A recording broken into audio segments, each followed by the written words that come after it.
Hackers don't need much. Just one leaked password can potentially unlock a treasure trove of personal information, leading to stress, pain, and permanently wrecked credit. Don't be an easy target. Get protection by Aura today. Aura protects your identity, finances, and family, all in one powerful app. Get real-time alerts, safeguard your accounts, and block scams before they happen. If identity theft strikes, we help you recover. Stay protected at aura.com/listen. That's AURA.com/listen.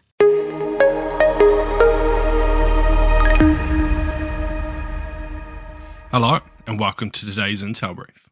Today is Friday, 2 May.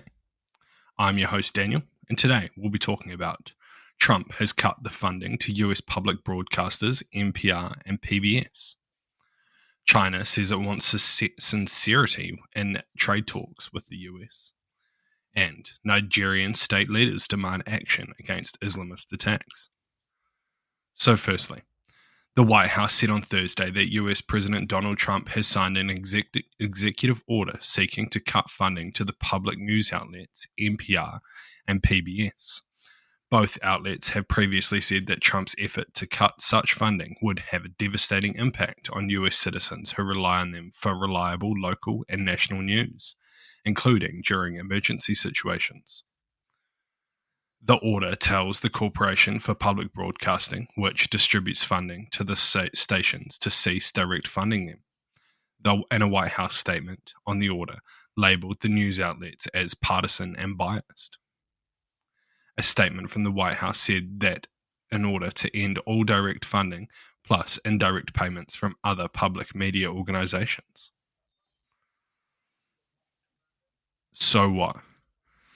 While I do think that mainstream news outlets do need a bit of an overhaul and the public funding of them is pretty interesting and questionable, it seems highly likely that Donald Trump is going after them due to his perceived bias of them against him. While it's likely to be quite true, there should be pretty critical news outlets of every government and leader. So it feels pretty unfair to cut the public funding for them and not for other news outlets that may be seen as a bit more pro-Trump. But hey, I guess this is the world we live in. It could be scary because we don't know how far this kind of action will go. And it'll be interesting to see if the Supreme Court steps in and blocks this kind of executive order, as he's pretty clearly just going after news outlets that don't like him. But, oh well. And next, China's Commerce Ministry on Friday said that it was currently evaluating an offer on tariff negotiations. If the US wants to talk, it should show its sincerity to do so, be prepared to correct what is wrong, and cancel unilateral tariffs, the ministry said. In any possible dialogues or talks, if the US does not correct its wrongdoing unilateral tariff measures, it just means the US side is completely insincere and will damage further talks.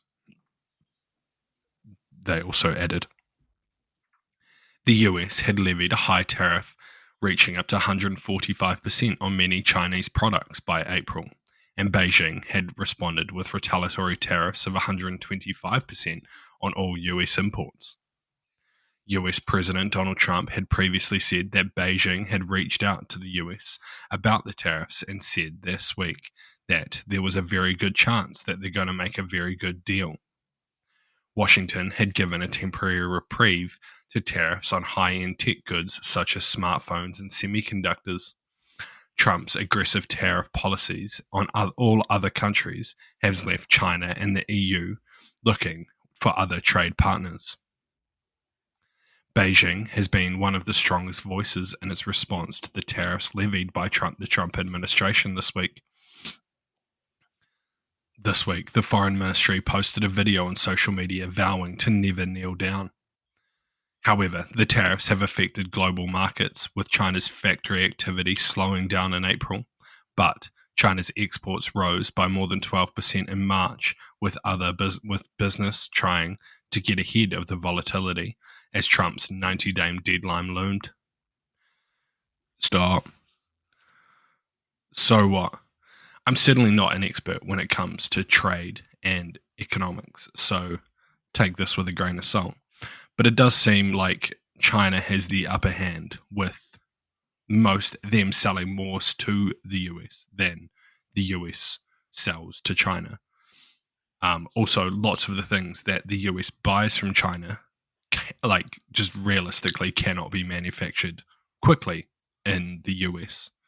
And for tariffs to, from what I understand, for tariffs to be effective, they need to be a long-term policy rather than flipping and flopping like we have seen from the US administration. I don't think, I think China's in a pretty strong negotiating position, and I think the US economy will probably feel quite a bit of pain in the short to medium term if the US doesn't make some kind of change. And lastly, state governors from northeastern Nigeria have called on the government to put forward a new strategy to tackle the upsurge in Islamist militant attacks. The governors from numerous states took part in a forum amid renewed violence that left more than 100 people dead last month. One state governor said in the closing statement that the forum calls for the armed forces and other security agencies and community leaders to reappraise their strategy and counterinsurgency in the region. A 16-year insurgency struggle has ravaged the region, killing tens of thousands and displacing nearly 2 million people. While main militant groups include Boko Haram, as well as splinter groups, the so-called Islamic State of the West African Province, or ISWAP, had lost ground to the Nigerian military, a recent spat of attacks has sparked concerns that the violence could once again begin to spread. The two former rivals have reportedly resolved some of their differences, allowing them to concentrate fighting against the Nigerian security forces. They have also updated their combat tactics, employing drones and explosive devices. Counterinsurgency forces have also suffered setbacks, with Niger pulling out of the multinational joint task force that carried out cross-border patrols and intelligence sharing. So what? This is a pretty scary situation for Africa, as coordination is almost certainly needed to counter these types of insurgencies, especially in such porous regions as Sub-Saharan Africa. One thing that is kind of interesting to look at is that as the world has refocused on other conflicts away and moved away from countering Islamic extremism in a big way, they're still doing it. Like US AFRICOM is still in Africa doing that job, but there's definitely been a reprioritization of state-on-state conflicts or near-peer conflicts. It's interesting to see that there's been a resurgence in Islamic extremism, especially in Africa. Not as much in Syria and Iraq, as that was pretty well and truly stamped out, but there is clearly an uptick in violence in Africa. So I wonder if the US will refocus on Islamic extremism in Africa and provide more support to countries like Nigeria to counter these threats. Though lots of the post-colonial governments are pretty apprehensive from taking support from Western powers, which is also a challenge. But yeah, more needs to be done. I think the West needs to try and offer support where it can, even if it's just intelligence and satellite imagery sharing. That's my opinion. Thank you for listening to the Intel Brief. I've been your host, Daniel, and I'll see you next time. See you.